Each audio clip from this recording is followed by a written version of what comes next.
Hi, everyone. Welcome, and thank you for joining us. It's my absolute pleasure to introduce Cindy Niles, hi, Hello. and Melissa Ciummei. Hi. Hi, everyone. Hi. I can't tell you how delighted and honored and excited that I am to be bringing these two fine minds together.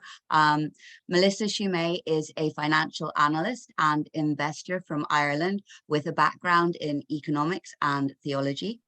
She has laterally featured on a second episode of the Iconoclast, having been invited back because her insight and words regarding Agenda 2030 in the first episode was so compelling. And Cindy Niles calls herself a self-appointed propaganda analyst, specializing in filtering media content and disseminating anti-propaganda. I call her a virtuoso in all things fourth industrial revolution, from smart cities and hyper-surveillance to artificial intelligence and communitarianism.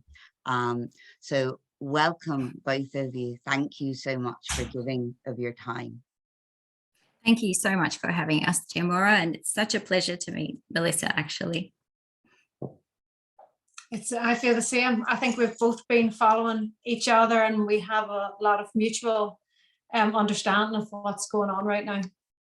Yes, I really like that you underline and highlight it's actually really interesting considering that you're the theologian that's going, it's an economic war, and everybody else is going, it's a spiritual war. It's just a spiritual war. And I don't mean to undermine the spiritual war, but I don't think the economics is getting the gravity and the attention that it requires, simply because people care more about their pockets than really anything else. So yeah. I would agree. That's why my original video was the Lockdowns Do Work video, and that was in the height of the pandemic, for want of a better word. That's what I said. People do not care about their health. They're just going to go ahead and take part in the clinical trial, irrelevant to their health. They just want to get on with their life and back to their jobs. They do, when you start to talk to them about their finances and their living standard, you have their ear. Yeah, I mean, I think that's you're both absolutely spot on, and it doesn't really matter ultimately how we bring people to this table. We have to bring them to the table, and if it's going to be finance, then good. I'm glad we found what it will be that will bring them. And that actually leads on nicely, because I wanted to open, Melissa, by asking you if you could imagine for a moment that you were in a hall and you actually had the ear of a whole group of people who didn't know much about the fourth industrial revolution, but had heard, because even the mainstream media covered it, that there has been a huge transfer of wealth from the middle class to the elites. Even CBS, they had a headline, billionaires got 54% richer during the pandemic, 54% that was. So if you were talking to these ordinary people with, their jobs and their mortgages and their savings and their pensions, could you explain to them how that transfer of wealth came about? And in that context, going forward, what you sort of project regarding people's private finances? Wealth doesn't cease to exist. It's only ever transferred. So what happened when they closed the small to medium businesses, that accounts for about 60% of all jobs. So in closing them, that was an attack on what I like to call, I don't like the middle class term, I call it middle earners. So when you close down those small to medium businesses, that is allowing the bigger businesses, we've seen that during the lockdown, they continued to function. The majority of them continue to function. They paid the small businesses to go out of business. The only way that a government can generate an income is from money printing, which is inflation. The consequence of inflation is higher prices. It's basically taken a tiny bit out of every dollar, euro, yen, whatever it is that's in existence, and putting it into their pocket. The best analogy I have heard is if you were playing a game of Monopoly and halfway through the game, you took all the money from another Monopoly board, but one person got to enter it into the new board. There's no more houses, hotels, whatever on the board. So the wealth on the board is the same, but eventually that filters down and the prices rise, but it's the same amount of wealth, just a nominal amount attributed to it has increased. Now it's called the Cantillon effect. Money is worth more where it enters the market. So those who had access to this cheap money were able to go and buy up while they were still at these prices until they filtered down into the bigger prices. So they were at an advantage. So there's two advantages: the advantage to small to medium businesses, and then the advantage of the Cantillon effect. And then it's where the money was given. When the government printed this money, it was to just make wealthy people wealthier. They gave them with the PPE gear. There was so many people that got really rich off of this money. In terms of what happens moving forward, I would expect inflation to tame a little bit this year because they're going to continue to increase interest rates. They don't want to kill inflation. Inflation is the goal, because inflation is bad if you're a saver, because your purchasing power is being inflated away. So you got to think of these notes buy less and less. It's good if you have assets because your asset prices are being inflated. So that's kind of rising, and it depends what asset you're in, and they have created asset bubbles. But it's great if you have debt. And who have debt? The government. They want to continue inflation. There's also the benefit of inflation, of inflating away paper notes, because when you inflate away the paper notes, they're no longer valuable, and then they can bring in their central bank digital currency. It's a global phenomenon. Pretty much every country is working on their central bank. So what is the benefit of central bank digital currency to them? Because it's still another fiat. I very much doubt if they're going to peg it in any way to anything real, like a commodities basket or gold. So it's still a fiat currency. But the benefit with our current fiat currency, fiat means it's by decree of the government, it's backed by nothing. The benefit that we have with our current fiat currency is that we have autonomy for where we spend and anonymity for where we spend our money. That's pretty much the only benefit to us. Other than that, we're in a two-tier system where one group of people get to create the money and loan it to us with interest. With central bank digital currency, we lose that anonymity. The government can see exactly where in the economy you are spending your money. Not a conspiracy theory. Augustus Carsten from the BIS, which is the Bank of Central Banks, has said if you have $100 right now, we don't know where you're spending that in the economy. But if you have it in central bank digital currency, we know exactly where you're spending that. So they can control the velocity of money. They can put expiry dates on it, which means that if you are trying to save, say you have 10,000 in the bank, if they put a 10% interest rate on that, that would kind of force you into spending it because you're going to lose out in the purchasing power. If it's a UBI, they can put expiry dates on it. They can dictate where, it's programmable. They can dictate where in the economy you spend the money. So if they want, you can only shop in the major supermarkets, not the smaller retail outlets, whatever they want. But for me, the biggest part of it is, as I say, the only way that a government can generate an income is from money creation and taxes. With central bank digital currency, they can tax you direct. And at will. After World War II, taxes went as high as over 99%. So if you think of you will own nothing, how are they going to do that? There's people have had the idea they're going to confiscate your house. They do not need to confiscate your house. They can tax you at a higher rate. They can destroy your business. They can impose their sanctions with zero net carbon to destroy your business, all capable within central bank digital currency. And they can impose then estate tax, inheritance tax.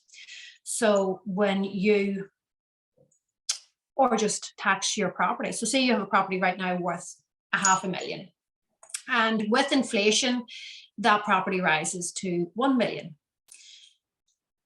That's not an increase in your wealth unless you put a pool or a tennis court onto your property. It's the same property. Your wealth hasn't increased, the nominal value has increased. But if they decide to tax you at 1% on property tax, now you're out, instead of £5,000, you're at £10,000. The last thing to inflate, and what they're trying to actively stop, is inflation hitting wages, because inflation has to stop somewhere. So now you're in a position maybe where you can't pay it. I don't think they'll take away your house in that respect. They'll add it to your estate and take it out of your estate when you die. After World War II, again, it was estate duty was between 60 and 80%. So let's take your property at 1 million. You are taxed on it, say 60%. Now it's 400,000 out of the million. And then you have further to that, whatever bills that you couldn't pay in your taxes. So your 1 million estate could very easily become reduced to 200,000. That's passed on to your next generation. That's not going to make it another generation. You have 2 generations at best before all ownership is wiped out just by taxes. And between taxes and the carbon credits, that's how they're going to take over, and their totalitarian control. So what people need to be aware of right now, if you have savings in the bank, you are a loser. You're at the mercy of bank bail-ins. It's very important that people know that there's no legal concept of a bank deposit. Your money is a loan to the bank, and should they become insolvent, you will be given at best shares of an insolvent bank. Further, you're at the mercy of inflation, so your purchasing power is being reduced in double digits. I know that they claim it's around 10%. It's been higher than that. If we're honest about it, it would be sitting at around 20% inflation right now. And so you're at the mercy of that with your savings, and you're at the mercy of interest rates for your mortgage. I would personally, if I had mortgages, I would be looking at getting them on a long-term fixed interest rate, so you know where you stand, because things are going to get very spicy, in my opinion, this year. It's Agenda 2030. We're in 2023. They have to ramp it up. That was incredibly powerful. And I want to throw it over to Cindy, because you haven't spoken before. And Cindy did a live the other day where she addressed some of the same points. I think you talked a little bit about taxation of property. I might not have that quite right, but anyway, over to you, Cindy. So in Victoria, the state of Victoria, we have a new law called windfall tax, and it's designed around rural and farmland. And so what they'll be doing, because these properties might take on a massive increase in value due to rezoning. So if we take a rural property and we make it residential, obviously it's going to increase a lot. And because, you've all of a sudden, you've landed this windfall, this, $1 million property is now worth 10 million. Well, the government needs a cut, the tax office. And so they have decided that they will be taxing the difference at, I think, at a rate over 50%. Now you do have 30 years to pay that off. So that sounds to me like a standard mortgage, like remortgaging something you already own,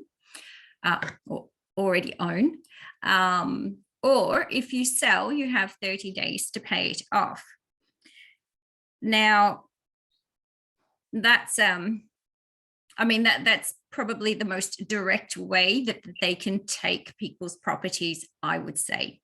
And however, in the residential zones and in the property market, you know, that we think of in the urban centres, that looks like it's taking the route of what you described, Melissa, of land taxing somebody to the point where a property, though you may own it outright without a mortgage, is just a burden. And this happened when I was living in Greece.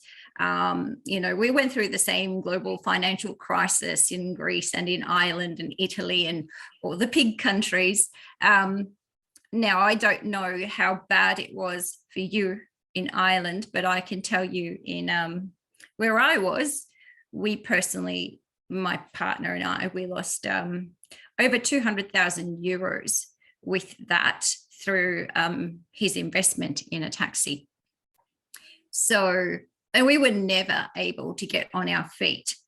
We didn't own a property. A property had been sold so that we could have the taxi, and then we lost the taxi. But the people that did have properties, they were, and this is quite sort of distinct or about Greece, is that most of Greek properties are individually owned. They're not owned by body corporates and investors and all of this. And generally we had, I have to speak in the past tense, a very low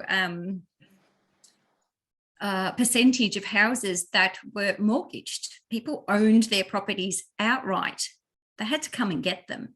And it was a real problem that people weren't, you know, beholden to the banks. So a lot of people were giving up, you know, they had inherited some farmland, they had inherited a house on an island or in a village or whatever. Keeping up with land taxes had become so difficult that they were just selling them for, you know, cents on the dollar just to get rid of the burden. You know, they were asset rich, they weren't liquidity rich. And it seems very much that we will start with the farmers because they are a minority at the end of the day. And they don't have the power to say, we're not going to feed you if you don't do this or that, because that's playing right into the agenda anyway. You know, like they've got no power of, you know, what's it called when you put a gun to somebody's head and you say, oh, it's going to be my way or the highway. Well, they haven't got that. So it will start with the farms. And, you know, in the video, I speculate, but based on some pretty hard evidence regarding land value capture. And land value capture is the notion, I think it's the ultimate sort of principle, the overriding umbrella of how people will either give up their homes because they're too expensive to upkeep, they're too expensive to, you know, put new solar panels and change the insulation and make them green and friendly. Too costly to do that, too costly to keep up with land and property taxes and rates and so on and so forth.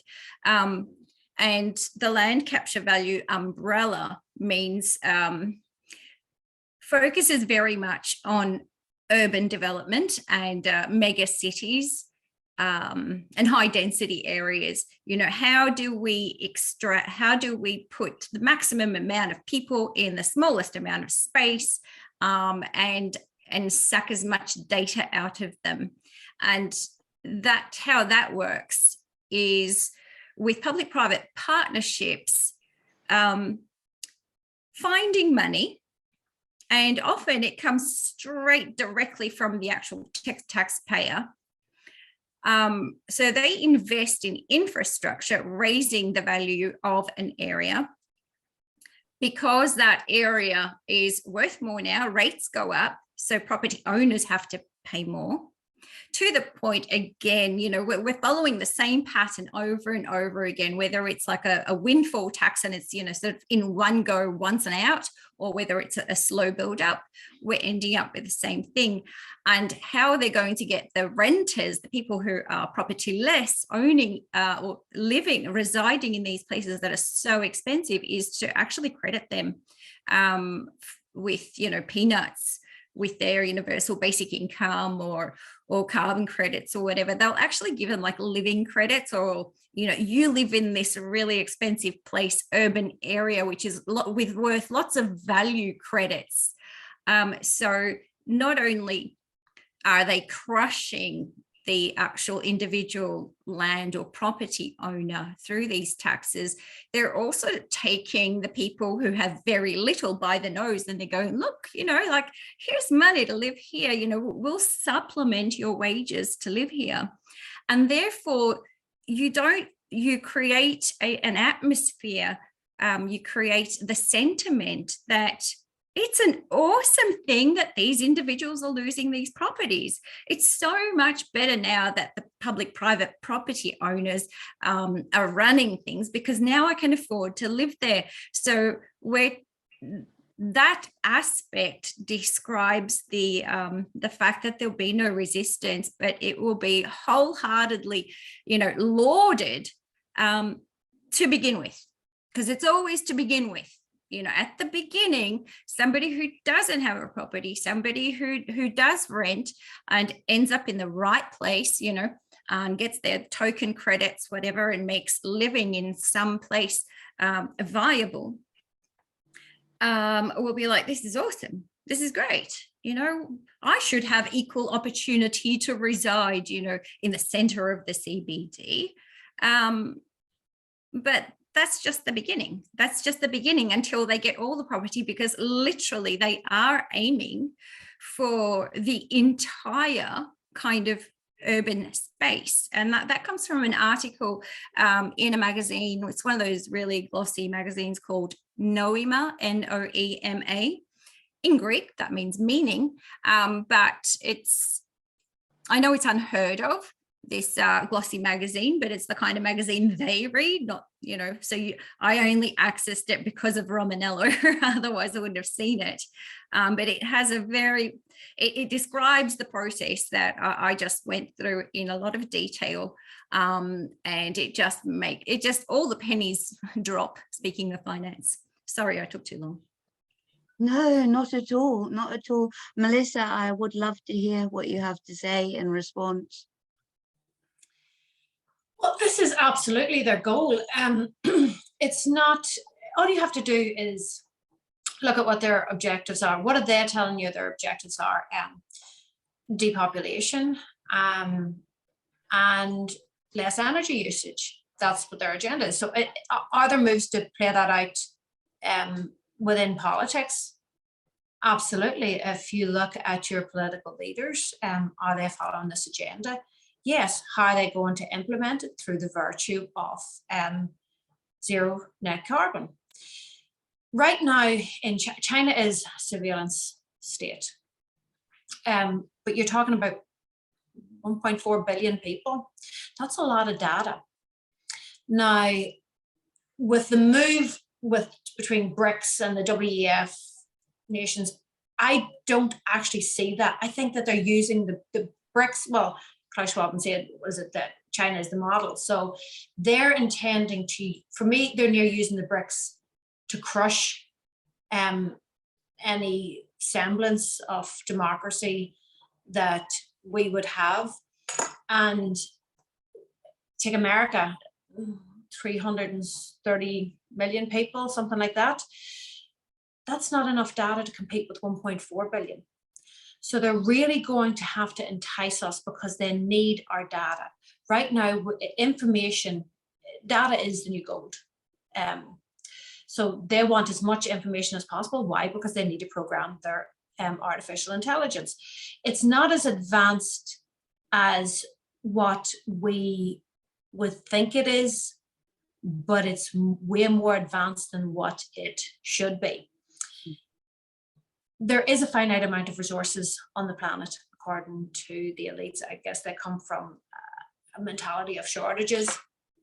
So to reduce the population would reduce the consumption of those. That's why we're referred to as useless eaters. Now, inside the head of some child somewhere is the solution for energy. We've seen with Tesla that Tesla was working on wireless energy transfer. That wouldn't work if they had something like that, and they were working on that. It wouldn't work in today's society, because you would have to get everybody on a subscription, because you can't charge once for that if it's free energy. So I see them absolutely moving into a subscription world where you have to pay to participate, and it will be based on carbon credits. The ESG narrative on the bright side is falling apart. Vanguard pulled out of zero net carbon, but they're moving towards that as your right to be on the planet. Cindy is completely right. That's how you get, landlords are selling their properties in their droves, because when you raise interest rates and you impose that you have to have fuel pumps, solar panels, a certain amount, it's not financially viable to be a landlord. That means that there's not properties for people to rent. There's not enough properties right now for renters. What happens then with the zero net carbon when you want to have children? You'll have to have enough carbon credits to have children. This is for me, the end goal for them is carbon credits, getting everybody into small cities, harvesting their data, and then the Chinese style of you have to be allowed to have a certain amount of children, and there'll only be certain amounts of people that have enough carbon credits to have those children. That's what they're working on. We have Oxford billed as a 15-minute city, where you have sanctions for moving outside of it. We have Belfast here on the list of one of the smart cities. It's an extensive list globally, and you have Moscow on that list. This is the agenda that they're going for. This is what the fourth industrial revolution is about. This is the merger of man and technology. Why? Because they want to replicate humans. Because if they have a technological being that exists as a human that can do the work of the human, right from 1971, it's been an economic experiment of a debt-based system with reserve currencies. So we have been allowed to be free-range humans on a tax farm. But that system has failed. That system failed in 2008. That collapsed. It's been on life support since. That's when the bubble burst. This is the asset bubbles that we're in right now is across the bond market, the stock market, and the property market. They are doomed to pop. They can only print in so much money before it doesn't take effect anymore. And what do we do? What did they do the far side of that? That's why they have to push for 2030. It's always been a little bit of a move towards it. But this time it's like a race towards the end. It's as if they don't have a time frame. What we have to offer as a fight back, we are really finding out is information. In order to program us and get our data, they need to have a device in our hands. They need monitors. They need us under constant surveillance. But the problem with us having something in our hands is that we have access to the rest of the world, and we can share information. This is why they're coming out. I think is it in Canada now? They're trying to bring through a bill that ultimately, if you spread misinformation, which they determine what that is, it's a $200,000 fine. We have the online harms bill here. It's under the guise of to protect children. But if you have to know your customer for the internet and they be verified to be over 18 years of age, well, how are you going to access the internet to prove that? Digital ID. Mm-hmm. This is the moves that they're working towards, but they're being so fast about it that for me, I do feel that I don't think their plan's going to work because it's so exposed because of the information. That was the flaw in their plan. They didn't anticipate, much as they tried to shut us down, there's an adaptation, away from factual data towards memes, because the memes got through the kernel of truth and then people started realizing it. We are winning in this respect. I spoke to you about this on the UK Gov site. They had a post of the 2-year anniversary of the clinical trial, and the comments underneath were overwhelmingly negative or laughing at them. So that's their Achilles heel, and that's where we have to keep pushing, because we know what their agenda is. If we keep getting the information out there ahead of time, we know because they told us. If we keep getting the information out there ahead of time, it makes it very difficult. I'll be interested to see what this WEF meeting in this month, how that goes. My guess is a lot of the G7 leaders won't go, because the optics now are looking bad for the WEF agenda. Cindy? I have trouble with believing what I see on the internet. What do I mean? I'm on the internet. I try to pass through information on the internet. The comments that you say. So I've been seeing this for a while. In the beginning, I used to see the opposite. So when I would go to any official, public, authoritative site, because I wanted to have a rant, or I wanted to, argue the point, I would say, oh my God, it's full of sheeple here. They're going to jump down my throat. I'm going to be out of here soon. But I knew at the time that there was a large group of us. I was in contact with people that said, oh, I went and I left a piece of my mind on that article. It's like, well, where's the piece of your mind? I can't see it. So in the beginning, I know I was censored from these public forums. None of my comments would get through, but I could see all these, other side of the fence comments.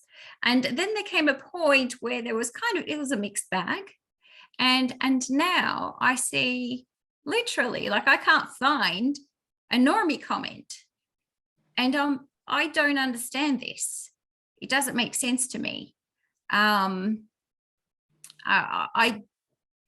fear, so this is not something I know, it's just something I fear, because I know it's possible that everything is really is that controlled. It's an echo chamber, and it boosts our confidence. Like we go to, and this is not what you said, just what you said, Melissa, this is what everybody's saying. I was like, everyone's talking about, everybody knows about the vaccines now. Look, it's on the mainstream media, it's everywhere. If you go to the CDC, or if you go here, or if you go there, all the comments are on our side. But when I walk out into reality, I don't have anyone saying anything like that. I don't see it reflected in reality, those comments. So I think there are, I have heard between 30 and 70,000 algorithms applied to each profile on social, or to each person in the metaverse. So that's more than enough algorithms to control what I see when I go on to, the Times Magazine article, as in what I see, probably as an article, what I see in comment form. Probably they wouldn't stuff around with the actual content yet, because we screenshot, and those seem to be pretty much okay. So I get the feeling that we've got, the normies who go to these sites and are have their own views reflected back at them, and they're okay.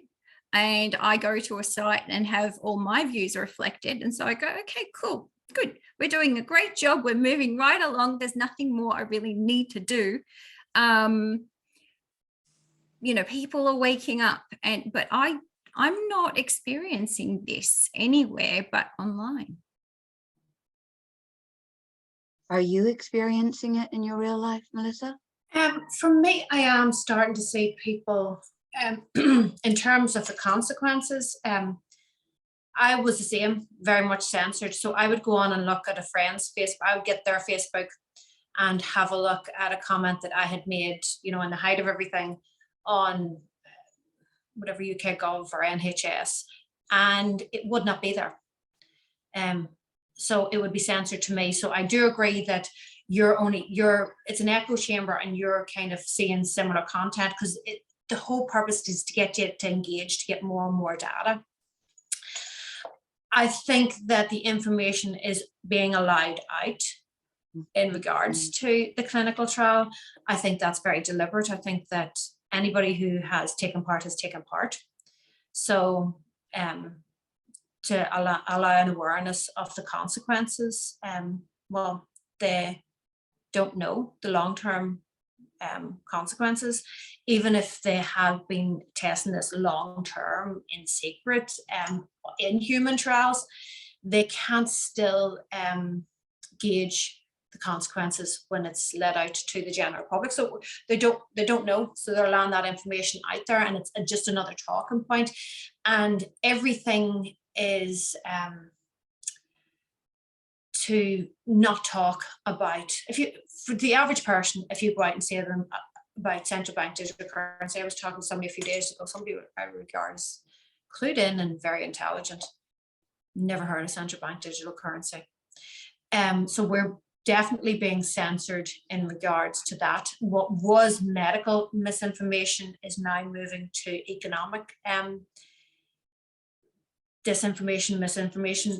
What they're saying with how they're blocking you, they'll take, we know how fact checkers work, so they'll take one thing. So when you say that you don't have anonymity, they will say, oh no, you do, but it's just that the government knows. And you're like, well, that's who we don't want to know.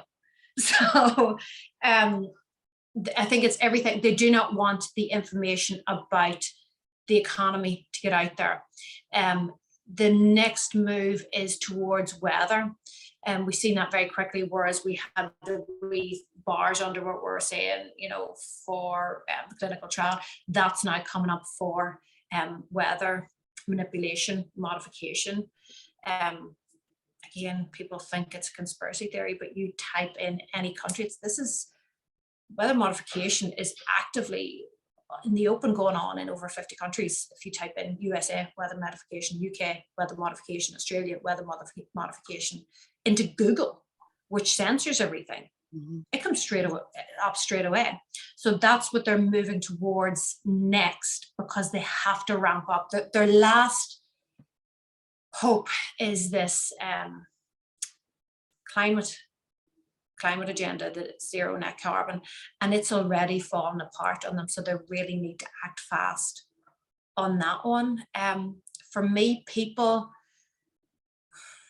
we know voting doesn't work. It's to give us this illusion that we, you know, the illusion of democracy, that we actually have a choice or a decision to make when actually authority comes top down. So who we think that we have elected, first of all, there's only certain amount of people that will even get into that place, and their authority has come from the top down, not from the bottom up. But what we can do is vote with our money, because we still do have a level of autonomy towards where we spend our money.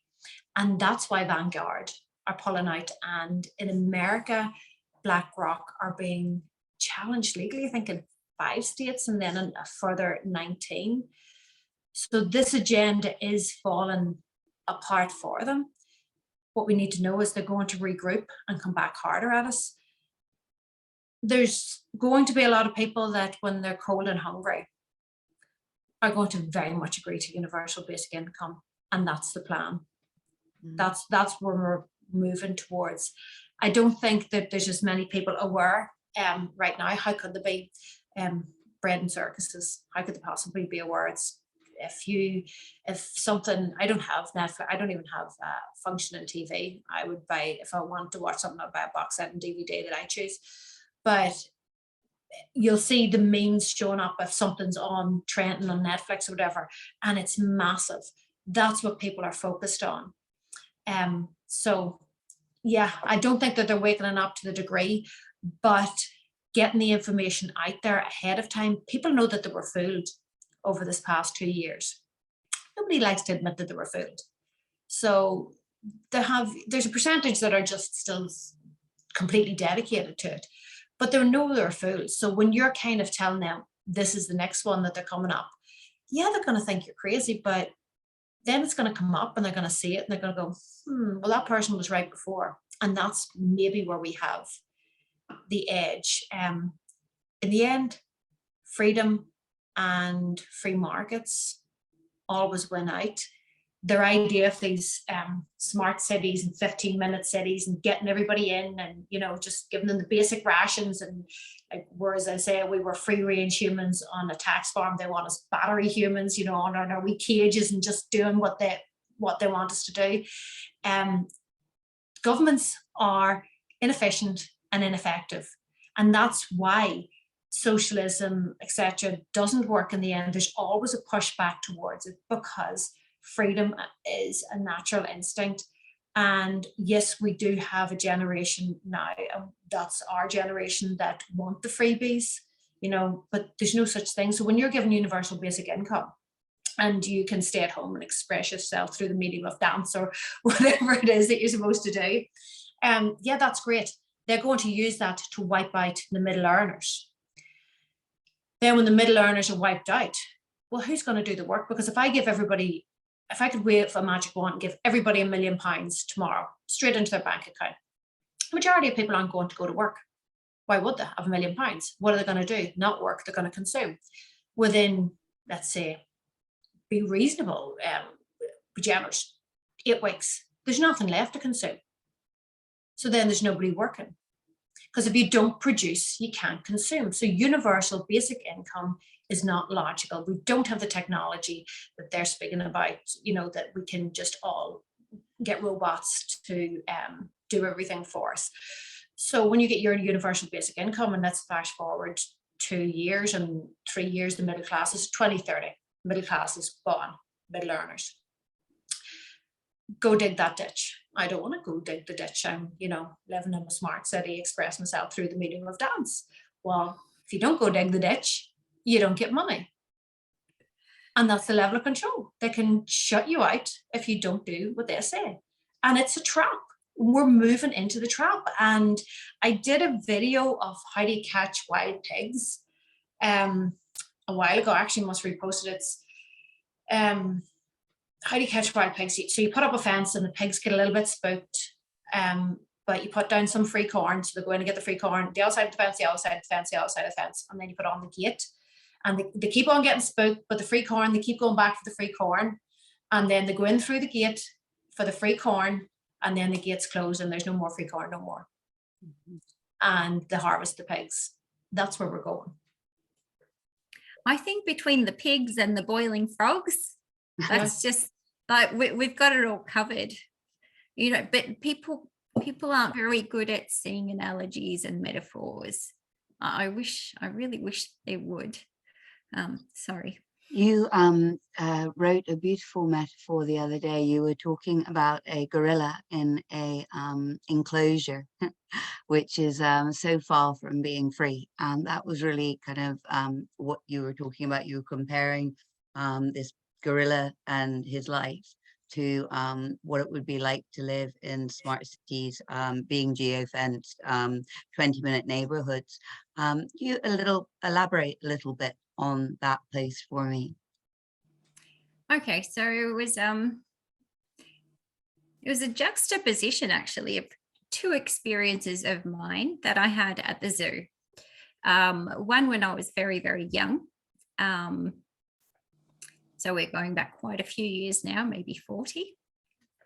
And there's a photograph of me in front of the enclosure, which is a very sort of barren red rock.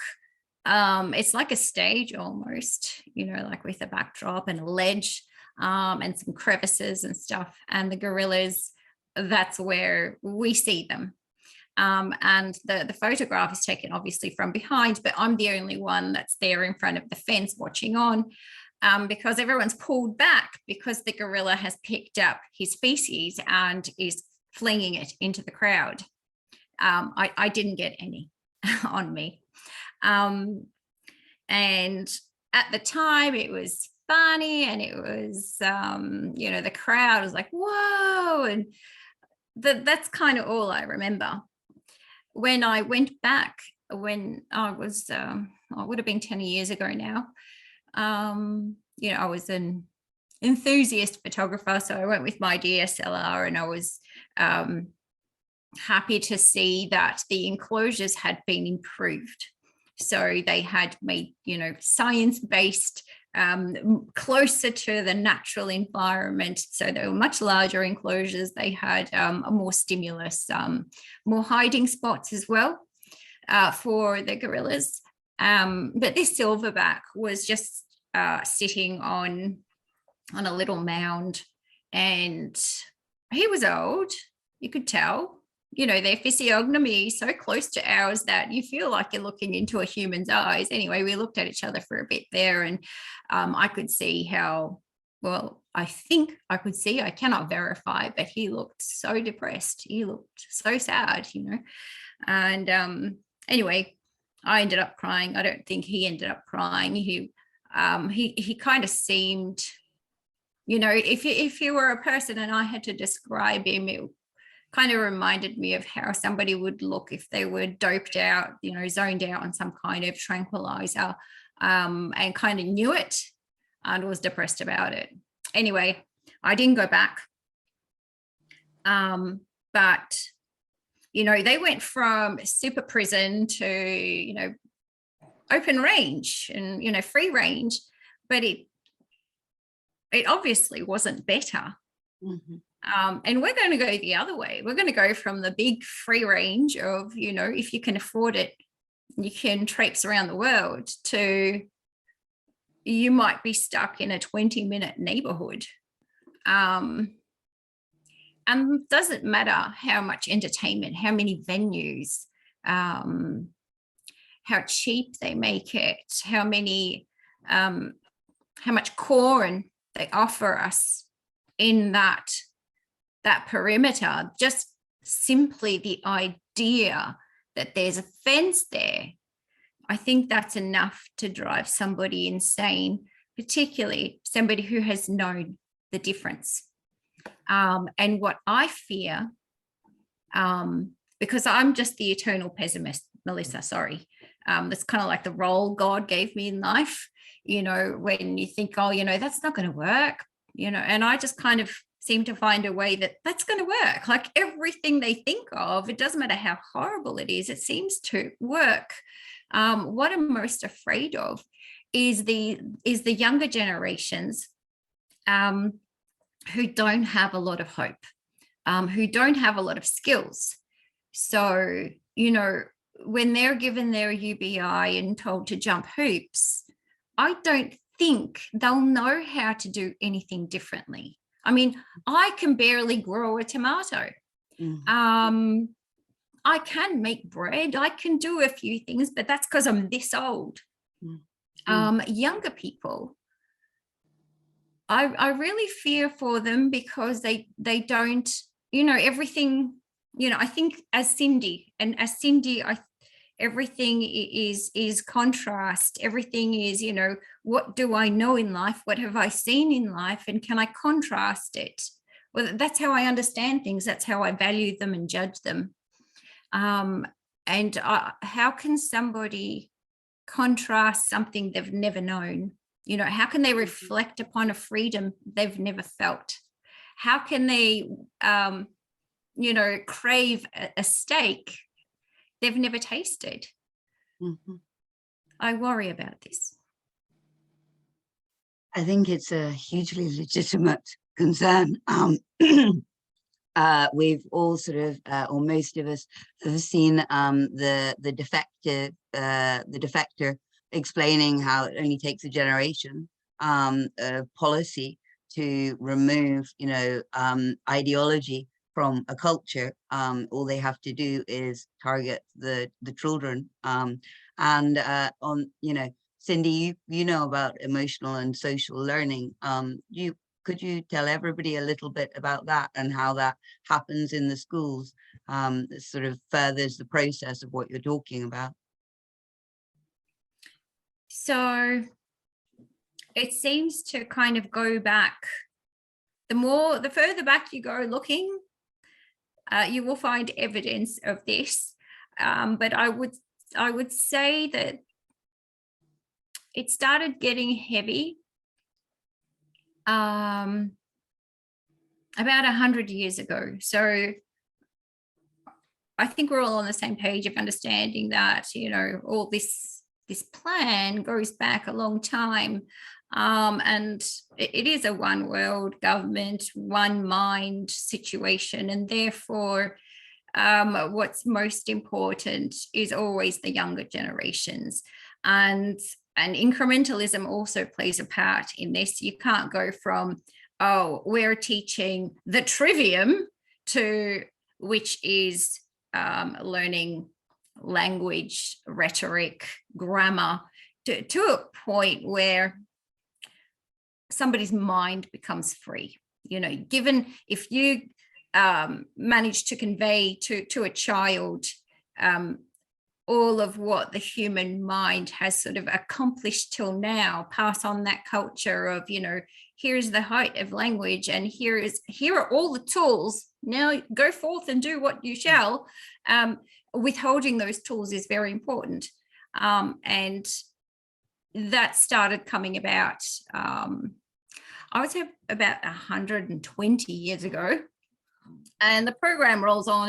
And now we're at a point called social emotional learning, where we've kind of gone from here are the tools, the bare bones, the foundations, to getting rid of the foundations entirely and making an education system based on how somebody feels about something. And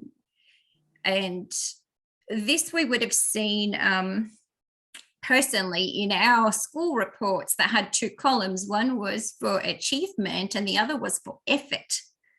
That second column for effort never used to exist. Nobody cared whether you put 10 hours of work into it or if you could just work it out in your head. The question was, could you derive at the correct answer? Assuming there was a correct answer. So at the moment, we're shifting right away from that model of achievement, because in the artificial intelligence arena, which is where education will be happening, so it will be an online experience now, for two reasons. One, to train the machines, and secondly, to be and simultaneously be reaping the data, the gold, to sell. Now, that system they discovered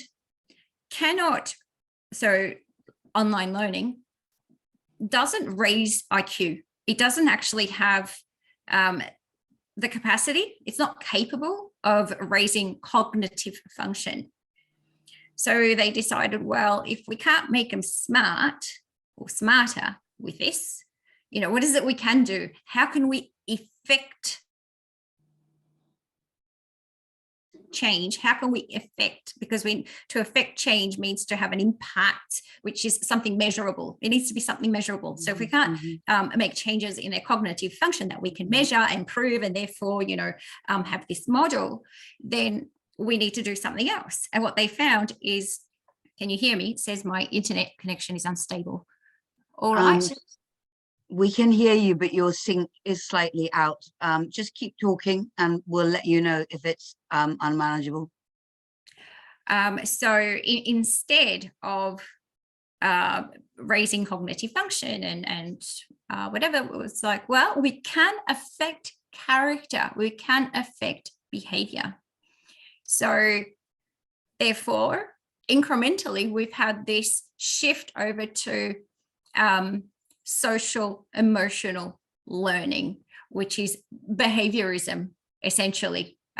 Pull back all the glossy stuff, and it's about nudging, pushing, and prodding a person to have specific attitudes, thoughts, moods, opinions, and ultimately actions. And so it's like, awesome. Like this is this combination of, you know, we're making automatons, we're making people who can't think, who don't want to excel, who don't want to like reach, you know, the potential. And I think that's probably one of the ugliest aspects of all of this, is not giving people the space, the environment, the nourishment, and not just, I'm not talking about, you know, food, to reach their potential. So we're going to go backwards. We're going to go backwards as a species, and I think we already have. I was parked at the supermarket, waiting for somebody to go in and come back, and another car parked next to me, and there were four people in the car. It seemed to be a family, and the windows were open because it's summer, and I could hear the conversation. I could not follow the conversation. It was in English. There were, you know, beginnings of sentences and words, and it was in English, but I couldn't understand what they were saying. And I was very unsure as to whether they could understand what they were saying to each other. How did I end up there? You asked me, what was the question? Social emotional learning. What was the context? Anyway, I'll round it out to, you know, this metaverse thing.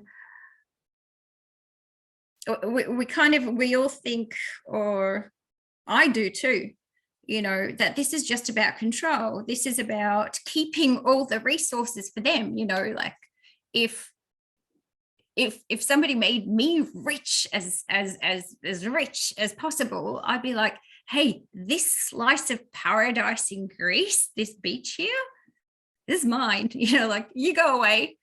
You know, I'd buy that slice. I'd make sure that pristine beach is always there for me. And, you know, so that's what I was kind of thinking. And that's what everyone's thinking. They want, you know, perhaps there aren't enough resources. Perhaps they are finite. And at this rate, you know, we'll get through them in 1,000 years or something.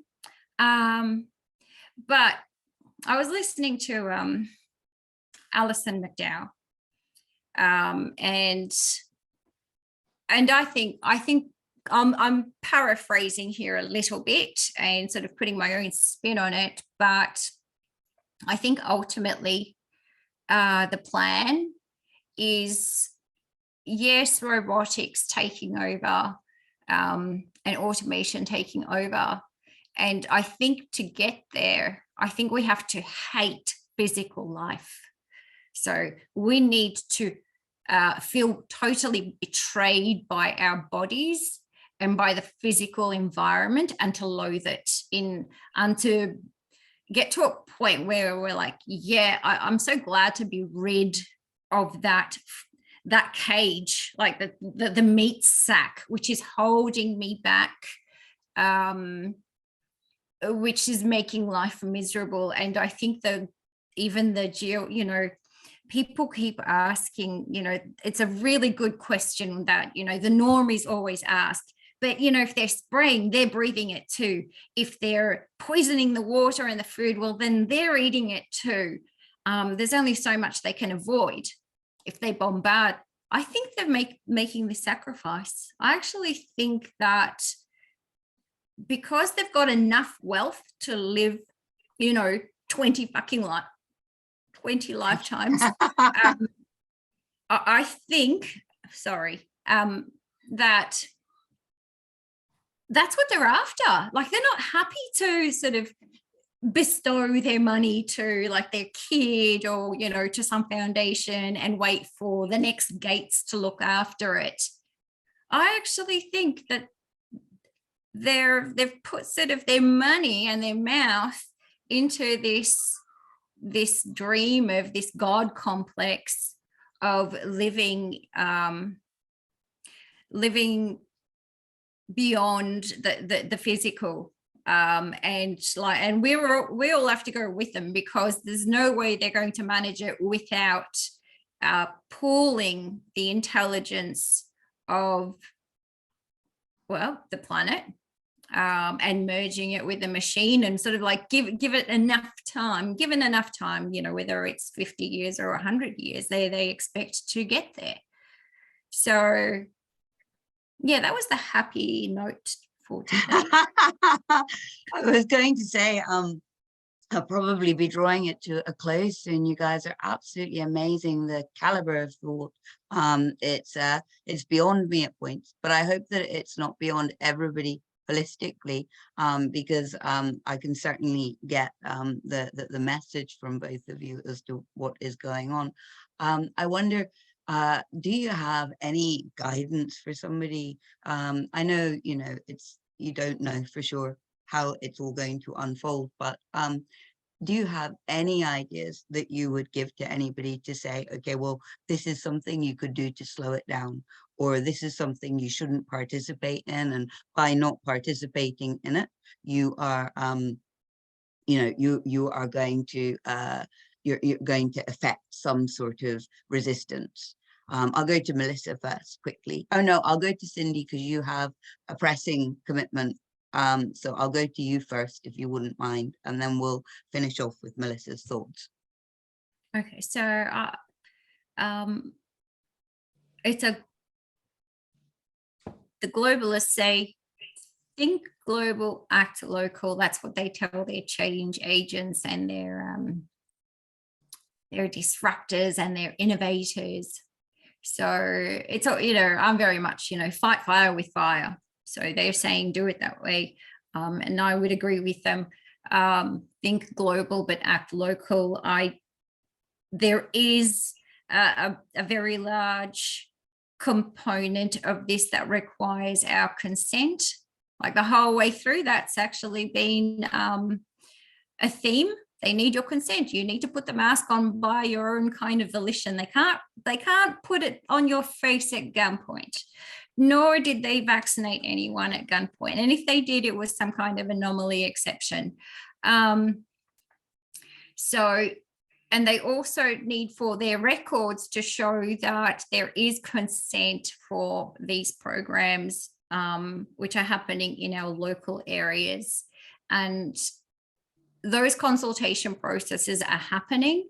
And I don't even think one really requires a lot of background to attend one of these meetings to see for themselves what's happening and how they're implementing the agenda, and to be in a position to be one person at least that says no.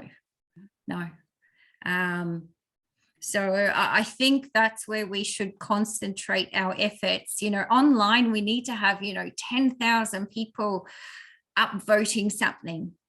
In reality, if you go to a council meeting, if you saw 50 people there going no, that's huge.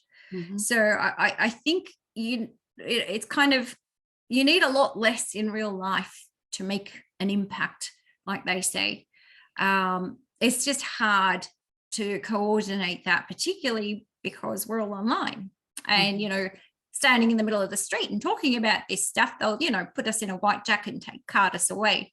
So, yeah, that's my personal advice. Okay, so really do pay attention to what's happening locally, and if there's any opportunity to do so, say no. Yeah.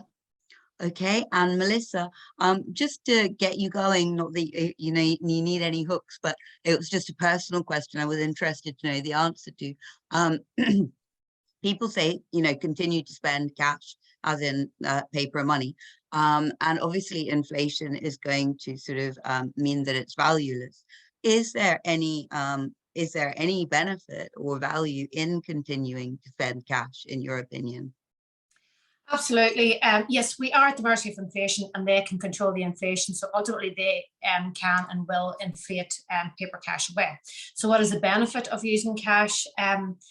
These businesses that are acting as agents for the agenda, unwittingly, I think, because they are the target. If you don't give your business to those that are card only, that's going to maybe make them think, well, maybe I shouldn't be doing that. Maybe I shouldn't. It's going to create an awareness for those businesses. It's also going to create, the more cash you use, the more you realize, well, how come I go to the ATM? It's getting more and more difficult. How come things, you're more aware. I spoke with a businessman who, prior to the lockdowns, the vast majority of his transactions were in cash. And he says, with a pint is how you, bar is judged. You know, the price of a pint is kind of an indicator of a bar. He says when it came out of lockdown, the vast majority were using tap. And he says it was just, they weren't looking at the price. They were just, you know, tap, tap, tap. So that's also taking you a step back from inflation, because you're really not that aware. And then you get to the end of the month and it's like, what's going on? So it's creating an awareness, and it's for the businesses against the agenda, and it's creating awareness for the people that money is being attacked, and why is money, physical money, being attacked. This is done on consent, but it's coerced consent. How do they manage this coerced consent? Because they have us all under the idea that we're individuals. It's very important. You're an individual. We're actually not. All you have to do is watch Darren Brown's The Heist or any of those, and you realize that we're not as unique as we would like to think we are. We're actually very similar and very easy to manipulate. When you're an individual, you can be swept along. If you are part of a community, it's much more difficult to sweep along a collection of people. They're working on a top-down authority. So your politicians are working on authority from the top down, not from the ground up. So it's not you giving them their authority. They're getting their orders from the top down. That's what needs to change. Cindy's absolutely right. You need to go to your local politicians. They're the ones that are in your shops. They're the ones that are in your areas, and they're the ones that have to face you. So if you're putting the pressure on them, they're the barrier between the top down and the bottom up. So that's the politicians that we need to put the pressure on. They're building a prison model. If you look at the 15-minute, 10-minute studies, it sounds like prison. So what's prison like? Because the more control they have over you, the less freedom you have, the more control they have over you. The problem with freedom is that it has to be balanced with responsibility, and people are so bought into delegating responsibility away for their finances, for their education, for their health. So you need to take back that responsibility. In prison, you're kept in a cell, you're allowed out at certain times, not unlike the indoctrination camp that's called school. But there's also the drugs aspect of prison. Both legal and illegal drugs, pharmaceutical or otherwise, are prolifically used in prison because it pacifies the prisoners. That's what they're pushing on us. And Yuval Harari was open about that. You know, it's like, just let them hook up to the metaverse and just drug them. The problem with the metaverse is that it's not a human experience. I think with everybody being so afraid of death over this past couple of years, they really need to look at why they're so afraid to die. It's because they haven't lived. So they really need to look at this being a life experience. We have everything. We have all the plastic stuff, everything, and we're not happy. Antidepressant prescription is through the roof. So we really need to look at, is this the life that, are we living the life that, why are we here? And it surely isn't to just, like I said, pay off a mortgage and die. There's a juggernaut right now, and we're not going to stop it. It's run by, at best, sociopaths, at worst, psychopaths. It's going off a cliff. If we try and get in front of it and fight it, first of all, they're better at it because we're not of that sociopathic, psychopathic mindset. They actually do believe that they're virtuous. They want to leave a legacy because AI is infinitely mortal.